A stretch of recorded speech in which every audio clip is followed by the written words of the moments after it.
नमस्कार, आप देख रहे हैं रिपब्लिक भारत में। हूं आपके साथ विवेक शांडिल्य। दिन भर की बड़ी खबरों को लेकर बताएंगे आखिर तालिबानियों में और हक्कानी गुट और बरादर गुट में कैसे आपस में जंग छिड़ गई है। इसके अलावा बताएंगे पंजशीर ने अपनी नई सरकार का ऐलान कर दिया है और साथ ही साथ आपको खबर देंगे कि कहां फिर से तालिबानी और पंजशीर के और एनआरएफ के लड़ाके आमने सामने हो गए। साथ ही आपको बताएंगे कि डी कंपनी कैसे भारत को दहलाने की कोशिश कर रहा था। इस पूरे मॉड्यूल का खुलासा करेंगे, लेकिन उससे पहले आपको बता दें कि रिपब्लिक भारत आपसे जुड़े हर एक मुद्दे की आवाज उठाता है, तो आप भी अपनी आवाज उठाएं और रखें अपने विचार कू ऐप पर। और जिस तरह से मुल्ला बरादर 6 दिन से गायब था, उसके बाद सामने आया है, तो हमारा कू का सवाल यह है कि क्या मुल्ला बरादर का इंटरव्यू बंदूक की नोक पर लिया गया है? अभी डाउनलोड करें कू ऐप, रखें अपने विचार और इस कार्यक्रम के बाद हम आपको इसका रिजल्ट भी बताएंगे और इससे जुड़ी एक रिपोर्ट भी दिखाएंगे। लेकिन सबसे पहले शुरुआत करते हैं। इस वक्त एक बड़ी खबर आ रही है और बड़ी खबर यह है कि लगातार जो है वो पंजशीर और तालिबानियों के बीच जंग जारी है, लेकिन अंद्राब में और बदख्शां प्रांत में यहां पर 2 जगहों पर अभी लड़ाई चल रही है। यह हमें ताजा जानकारी मिल रही है। अंद्राब में एनआरएफ और तालिबानियों के बीच जंग की खबर है, तो बदख्शां प्रांत में भी तालिबानियों और एनआरएफ के बीच जंग की खबर है और वहां पर दोनों जगह पर भारी नुकसान हुआ है। लेकिन दूसरी तरफ, एक तरफ जहां पर तालिबानियों को पंजशीर लगातार चुनौती दे रहा है, तो दूसरी तरफ पंजशीर में अहमद मसूद ने एक लोकतांत्रिक और प्रजातांत्रिक सरकार बनाने का ऐलान कर दिया है और यह भी ऐलान किया है कि हम तालिबानियों की सरकार को कभी भी मान्यता नहीं देंगे।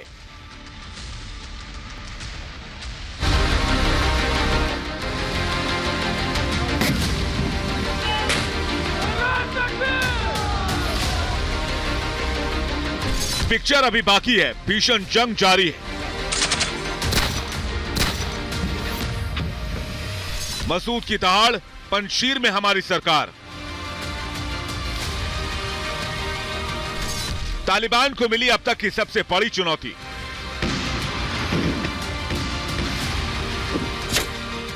घाटी में जारी लड़ाई गवाह है कि पंजशीर अभी भी आजाद है। पहाड़ियों से हो रही फायरिंग मौत बनकर तालिबानियों पर बरस रही है। पाकिस्तान के सारे पंजशीर पर तालिबान का झंडा फहराने का सपना देख रहे आतंकियों की सेना में एक बार फिर चीख पुकार मच गई है। पंजशीर के लड़ाके एक बार फिर पूरे दमखम के साथ मैदान में उतर आए। पंजशीर में ही नहीं, अंद्राब में भी तालिबानियों के खिलाफ भीषण लड़ाई छिड़ गई है। सूत्रों से मिली जानकारी के मुताबिक ताजिकिस्तान से मिली मदद के बाद पंजशीर के लड़ाकों की ताकत कई गुना बढ़ चुकी है। एनआरएफ के सभी लड़ाके घाटी में मौजूद हैं, जो अलग अलग मोर्चों पर लड़ाई का नेतृत्व कर रहे हैं।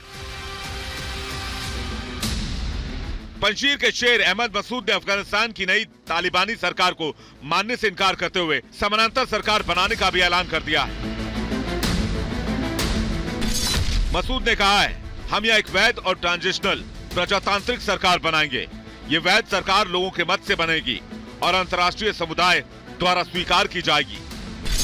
साफ है कि पंजशीर ने अपनी सरकार का ऐलान कर दिया है। अहमद मसूद के नेतृत्व में ये समानांतर सरकार बनाई जाएगी। तालिबान की सरकार को पंजशीर ने अवैध घोषित कर दिया है। पंजशीर ने तालिबान के साथ दुनिया को सहयोग बंद करने की अपील की है और तालिबानी सरकार को पूरी दुनिया के लिए खतरा भी बताया है। मसूद की इस हुंकार ने पंजशीर पर तालिबानी कब्जे के दावों को बेदम कर दिया है। मिल रही जानकारी के मुताबिक पंजशीर के बाहरी इलाकों को छोड़कर घाटी का ज्यादातर इलाका पूरी तरह से आजाद है। इससे पहले तालिबान ने दावा किया था कि पंजशीर पर उसने कब्जा कर लिया है। तालिबान के इस दावे को खारिज करते हुए पंजशीर ने साफ कर दिया था कि घाटी पर तालिबान का कोई कब्जा नहीं है।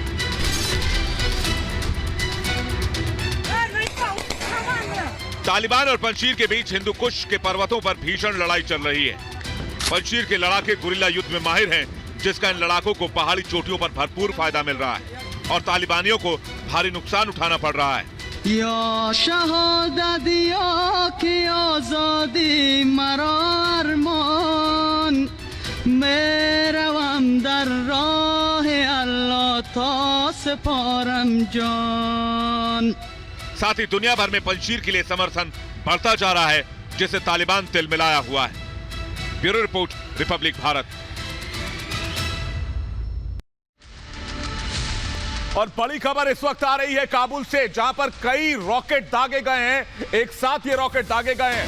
अब कितने काबुल पर ये रॉकेट दागे हैं, ये हम जानकारी जुटाने की कोशिश कर रहे हैं। लेकिन काबुल से आई इस वक्त की इंटरनेशनल ब्रेकिंग आपको बता दें। काबुल से इस वक्त की बड़ी खबर आ रही है। बता दें आपको कि कई रॉकेट दागे गए हैं काबुल में और ताजिकिस्तान लगातार मदद कर रहा है पंजशीर की। तो क्या ये ताजिकिस्तान की तरफ से रॉकेट दागे गए हैं? रूस ने कई सारे हथियार भेजे हैं ताजिकिस्तान को और ताजिकिस्तान के बॉर्डर पर ISIS KP के बहुत सारे आतंकी जमा है। तो क्या ताजिकिस्तान की तरफ से ये कार्रवाई की गई है? ईरान भी भड़का हुआ है तालिबानियों के ऊपर। जिस तरह से लगातार पंजशीर में तालिबानी जो जुल्म कर रहे हैं वो उससे तो आखिर सवाल यह कि ये रॉकेट किधर से दागे गए। ये तस्वीरें हम आपको काबुल की इस वक्त दिखा रहे हैं, जहां पर काबुल में रॉकेट दागे जाने की खबर आ रही है। ये तस्वीर हम आपको काबुल की दिखा रहे हैं, जो थोड़ी देर पहले हमारे पास आई है। थोड़ी देर पहले की तस्वीर जो कि बता रही है कि काबुल जो है वो इस वक्त रॉकेट के जद में है और एक साथ कई रॉकेट दागे गए। लेकिन एक तरफ जहां पंजशीर लगातार अपनी आजादी की लड़ाई लड़ रहा है, तो पंजशीर की इस लड़ाई को दुनिया का समर्थन भी मिल रहा है। यूरोपीय यूनियन पंजशीर के समर्थन में खुलकर आ गया है और तालिबान को कड़ी चेतावनी भी दे दी है।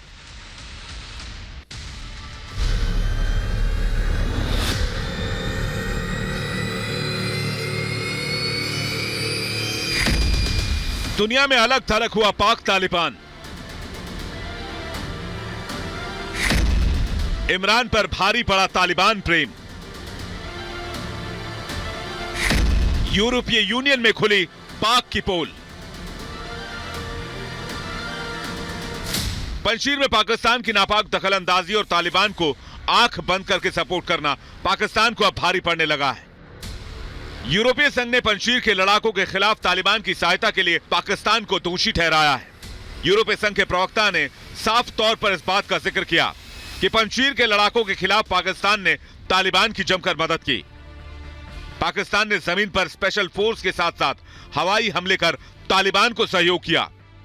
यूरोपीय संघ के प्रस्ताव ने पाकिस्तान के दोहरे चेहरे को एक बार फिर बेनकाब कर दिया है। यूरोपीय संघ के बयान में पाकिस्तान पर तालिबान को सुरक्षित ठिकाना मुहैया करवाने का जिक्र भी किया गया है।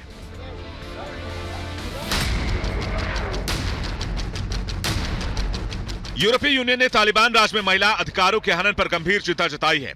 यूरोपीय यूनियन ने साफ कर दिया है कि तालिबान राज में अफगानिस्तान में 20 साल की प्रगति पर बड़ा प्रश्न चिन्ह लग गया है। तालिबान की अंतरिम सरकार पर सवाल उठाते हुए यूरोपीय यूनियन ने इसे अवैध और अफगानिस्तान के लोगों के प्रति गैर जिम्मेदाराना करार दिया है। प्रस्ताव में कहा गया है कि तालिबान की अंतरिम सरकार में न तो महिलाओं को शामिल किया गया और न ही इसमें सभी तबकों का प्रतिनिधित्व दिखता है। तालिबान पश्चिमी देशों और यूरोपीय यूनियन के खिलाफ नफरत फैलाने में जुटा है और ज्यादातर तालिबानी मंत्रियों के पास पाकिस्तानी पासपोर्ट है।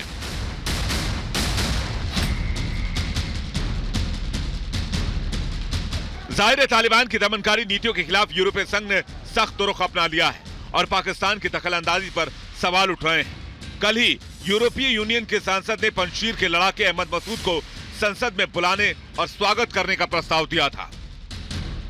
Some 20 years ago, the great Ahmed Shah Massoud visited this house, the European Parliament, and he was warmly welcomed. Now, Commander Massoud led the heroic fight against both the communist occupation and later against the Taliban in search for a better future. And he would have fought the Taliban regime today if it wasn't for Osama bin Laden's henchmen who killed Massoud just 2 days before 9/11. But, dear colleagues, fortunately today, 20 years later, his son, Ahmed Massoud Jr., is leading the resistance against the Taliban regime, fighting for a better future. Now let us again invite Ahmed Shah Massoud to this house. Welcome him like we welcomed him 20 years ago and work together with him on that better future in Afghanistan. यूरोपीय संघ से पहले America और Iran ने भी पाकिस्तान की नापाक दखलंदाजी के खिलाफ आवाज उठाई है। ईरान ने भी अफगानिस्तान में उस सरकार को अपना समर्थन देने की बात कही थी जिसे अफगानिस्तान की जनता ने चुना। जाहिर है पाकिस्तान का तालिबान पर अंधा प्यार इमरान और उसके मुल्क पर भारी पड़ता दिख रहा है। Bureau report, Republic Bharat.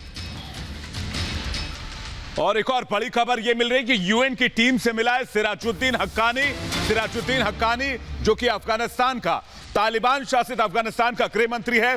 वो यूएन की टीम से मिला है, आर्थिक मदद की अपील कर रहा है, कह रहा है कि अफगानिस्तान के हालात बहुत खराब हैं, यूएन के सामने तालिबान ने हाथ फैलाया है, मानवीय सहायता पहुंचाने की मांग कर रहा है दुनिया भर से, और यूएन की टीम से कह रहा है कि अगर अफगानिस्तान में मौजूद लोगों की मदद नहीं की गई तो अफगानिस्तान के हालात और ज्यादा खराब हो जाएंगे। लेकिन इस बीच मुल्ला बरादर पिछले 6 दिनों से गायब था और अचानक सामने आया, और जब वो सामने आया तो डरा और सहमा दिख रहा है। तो क्या मुल्ला बरादर हक्कानियों से डर चुका है या मुल्ला बरादर और तालिबानियों में बड़ी फूट पड़ गई है?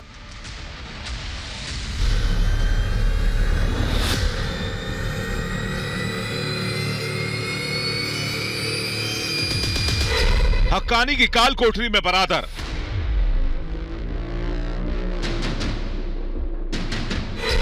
इंटरव्यू बरादर का, बोल हक्कानी के।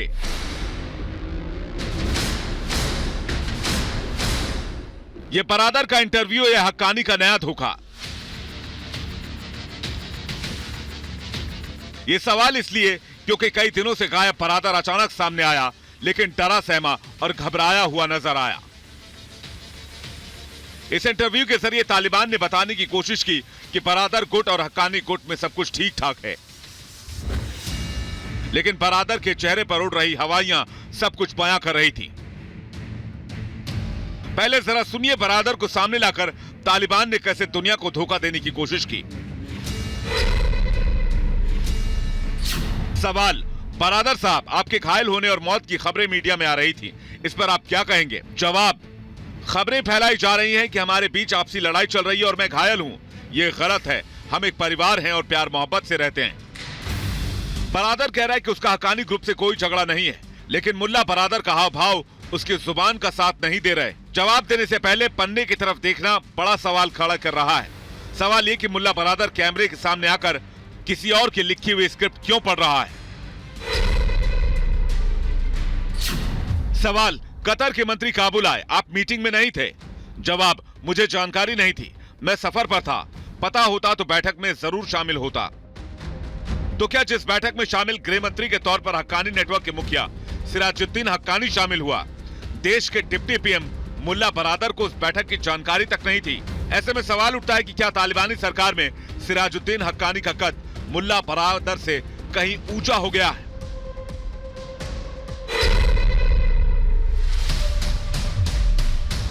सामने आई मुल्ला बरादर की सफाई ने अमेरिका को भी चौकन्ना कर दिया है। अफगानिस्तान से फौज हटाने के बाद देश में शांति बहाली को लेकर बाइडेन को जिस शख्स पर सबसे ज्यादा भरोसा था वो मुल्ला बरादर ही था। ऐसे में बरादर के कमजोर होने से हक्कानी नेटवर्क के मजबूत होने की संभावना बढ़ गई है, जो अलकायदा गुट का सबसे बड़ा दोस्त माना जाता है। ऐसे में तालिबान की अंदरूनी लड़ाई अमेरिका के लिए भी खतरा बन सकती है। Bureau report, Republic Bharat. और पाकिस्तान, तालिबान, चीन की तिकड़ी को तोड़ने के लिए भारत ने एक बड़ा चक्रव्यूह तैयार किया है। कल एससीओ की मीटिंग होने जा रही है, जहां पर प्रधानमंत्री वर्चुअली इस मीटिंग में शामिल होंगे। इसमें पाकिस्तान भी होगा, इसमें चीन भी होगा। हालांकि तालिबान की तरफ से किसी नुमाइंदे को इसमें नहीं लाया गया है, क्योंकि अगर तालिबान की तरफ से किसी नुमाइंदे को शामिल किया जाता तो उसे ऑफिशियली एक तरह से आधिकारिक तौर पर मान्यता देने वाली बात होती। इसलिए अफगानिस्तान के तालिबान शासित सरकार से किसी को नहीं बुलाया गया। लेकिन रूस, चीन और पाकिस्तान होगा, जहां पर रूस, भारत और बाकी मुल्क मिलकर चीन और पाकिस्तान को मिलकर आईना दिखाएंगे। एक तरफ बरादर कह रहा है कि उसका हक्कानियों के साथ किसी तरह का कोई मतभेद नहीं है, हक्कानी गुट भी यही दावा कर रहा है। लेकिन आखिर तालिबान के अंदर सच्चाई क्या है, इस कैबिनेट की सच्चाई क्या है? हमने इस खबर की पड़ताल की, देखिए स्पेशल रिपोर्ट।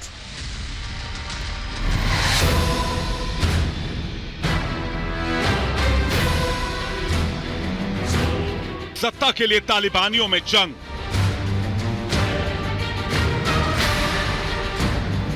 कुर्सी के लिए आपस में भिड़े आतंकी, हक्कानी के पिंजरे में तालिबानी तोता। अफगानिस्तान में आखिरकार वही हुआ जिसका डर था। आतंकियों ने अफगानिस्तान की सत्ता पर धीरे से कब्जा कर लिया और तालिबान के करता धरता देखते रह गए। अमेरिका के साथ कतर शांति वार्ता में तालिबान का मुखिया रहा मुल्ला बरादर अब अमेरिका से ही मदद की भीख मांग रहा है। बरादर अमेरिका से गिड़गिड़ा रहा है कि हक्कानी और पाकिस्तान सरकार ने मिलकर सत्ता को हाईजैक कर लिया है और अब दोहा समझौते को लागू करना मुश्किल है।